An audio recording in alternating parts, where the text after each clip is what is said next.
Bienvenue dans cette nouvelle édition du QG Weekend. Voici les titres. Ce matin, l'ancien maréchal égyptien Al-Sisi a prêté serment devant la Haute Cour constitutionnelle. Le président nouvellement investi va à présent recevoir ses hôtes de marque. Plusieurs chefs d'État et de gouvernement ont fait le déplacement. La campagne de désarmement volontaire débute ce dimanche en Centrafrique. Tout civil détenant illégalement une arme à feu est invité à la remettre auprès des autorités compétentes. Et puis 250 milliards de francs CFA, c'est la somme qui va être investie sur 3 ans pour lutter contre la pauvreté au Gabon. Une feuille de route a été définie. Le pacte social a été signé ce vendredi à Libreville par plusieurs responsables de partis politiques. Abdel Fattah el-Sisi a prêté serment ce dimanche au Caire à l'issue du scrutin présidentiel qui s'est déroulé fin mai. L'ancien maréchal égyptien a recueilli 96,9% des suffrages. Des résultats qui n'ont pas surpris l'opinion. Depuis le renversement de l'ancien président Mohamed Morsi, Abdel Fattah el-Sisi dirigeait l'Égypte. Il était de fait considéré comme l'homme fort du pays. Anan Farou. C'est ici, au palais Koba, qu'Abdel Fattah el-Sisi, déclaré président le 3 juin par la commission électorale, a prêté serment ce dimanche devant la Cour constitutionnelle suprême. Plusieurs chefs d'État ont fait le déplacement au Caire pour assister à la cérémonie d'investiture de l'ex-maréchal. La prestation de serment du président al-Sisi était également très attendue par les Égyptiens. Je pense que c'est un grand pas que l'Égypte fait. C'est une étape qui va changer l'avenir du pays. Les dirigeants vont affluer des 4 coins du monde. En vue de la cérémonie, les forces de sécurité ont été déployées à des endroits stratégiques de la capitale pour éviter les débordements. Des milliers de personnes devraient converger sur la place Tahrir pour célébrer l'événement, même si la tâche du président élu s'annonce titanesque.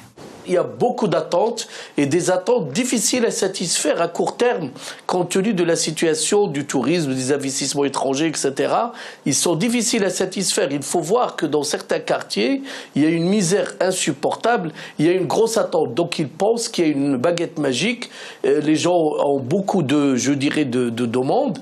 Al-Sisi, il a dit une phrase qui m'a un petit peu, je pense qu'il s'est réfléchi, mais ça rejoint mon analyse. Il a dit, s'il y a des grandes manifestations contre moi, je me retire. Mais il faut faire très attention parce que ceux qui ont voté pour lui, la déception serait énorme s'ils n'ont pas des emplois, s'ils n'ont pas un pouvoir d'achat. L'ancien chef de l'armée a été élu à une très large majorité des voix avec près de 97% des suffrages. Ses détracteurs craignent que son élection ne marque un retour à un régime autoritaire.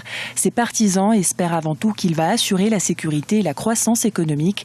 Le président égyptien a d'emblée affirmé que l'économie sera l'une de ses priorités. 26 nouvelles stations touristiques, 8 nouveaux aéroports et 22 villes industrielles devraient voir le jour. Toujours en Égypte, un tribunal a condamné à mort 10 dirigeants des frères musulmans pour incitation à la violence. Les accusés ont été jugés par contumace. La justice égyptienne leur reproche d'avoir participé en 2013 à une manifestation contre l'armée, laquelle avait fait 2 morts. 38 co-accusés, dont le guide suprême des frères musulmans, Mohamed Badi, connaîtront leur verdict final d'ici la fin du mois de juin. Ils ont abîmé notre pays. Ils nous ont laissés et rendus fous. Le juge est plus perspicace que nous et s'il estime qu'il mérite la mort, qu'il en soit ainsi.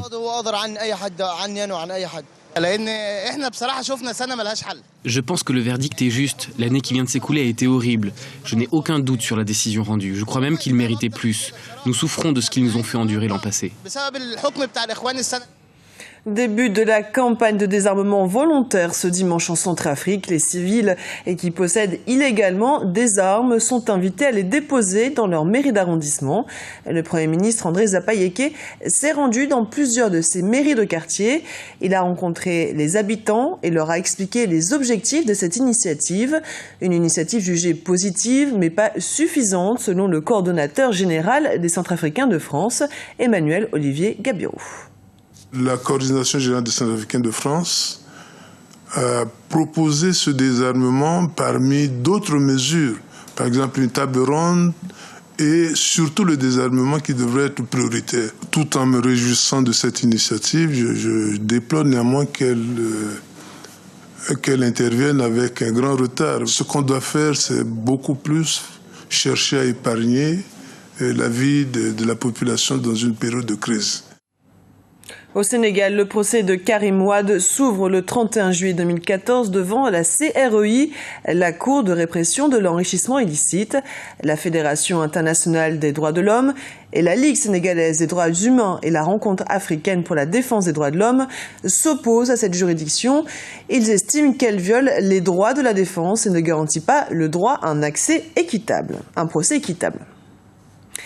Dessiner un avenir meilleur, plus juste, équitable pour les générations à venir, c'est l'ambition poursuivie par le président gabonais Ali Bongo Ondimba. Un pacte social a été mis en place. Le document a été signé ce vendredi au palais présidentiel par le chef de l'État et une trentaine de partis politiques de tous bords. Douglas Toutoumé, notre correspondant Gabon. Plus de la moitié de la population gabonaise est touchée par la pauvreté. Pour réduire au maximum cette tendance, le chef de l'État, Ali Bongo Ondimba, a proposé aux forces vives de la nation de s'unir à travers la signature d'un pacte social. Un projet qui prend en compte une bonne partie des problèmes des Gabonais. Ce vendredi à Libreville, plusieurs partis politiques ont paraphé le document. Dessinons donc ensemble les contours de ce que sera notre avenir et de ce que nous léguerons à nos enfants lorsque l'heure des comptes arrive. S'il y a un perdant, ce perdant, ce sera le Gabon. Et s'il y a un vainqueur, ça sera également le Gabon. Le pacte social est une feuille de route générale tracée par le chef de l'État dans le souci d'améliorer les conditions de vie des populations. Une enveloppe de 250 milliards de francs CFA sera dégagée sur 3 ans pour ce grand projet. Ce budget servira concrètement à financer les projets de développement des activités génératrices de revenus, sans oublier la mise en place d'un fonds de microcrédit et la création d'emplois. Le PDS, qui est un parti socialiste, et dont l'un des piliers est précisément la solidarité sociale, ne pouvait pas rester insensible à cet appel-là. Plus que jamais convaincus de la nécessité de cette action, les signataires entendent peser de tout leur poids pour en faire un projet concret.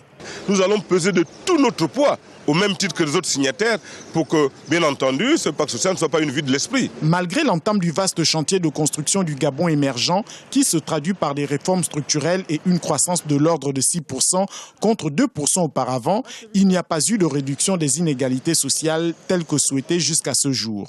La signature de ce pacte social passe pour être la solution à court terme d'une bonne partie des problèmes sociaux au Gabon. Match amical international entre le Cameroun et la Moldavie ce samedi. Les Lions indomptables se sont imposés sur un score de 1-0. Autre match de préparation en vue du mondial du Brésil, le match Nigeria-États-Unis qui s'est joué ce samedi en Floride. Les Super Eagles se sont inclinés, score final 2-1. Et puis un autre match de préparation se profile. Mardi, le Ghana affrontera la Corée du Sud. Ce journal a été préparé par l'ensemble de la rédaction. Merci pour votre fidélité. Dans un instant, une nouvelle édition du QG Weekend sur Africa 24.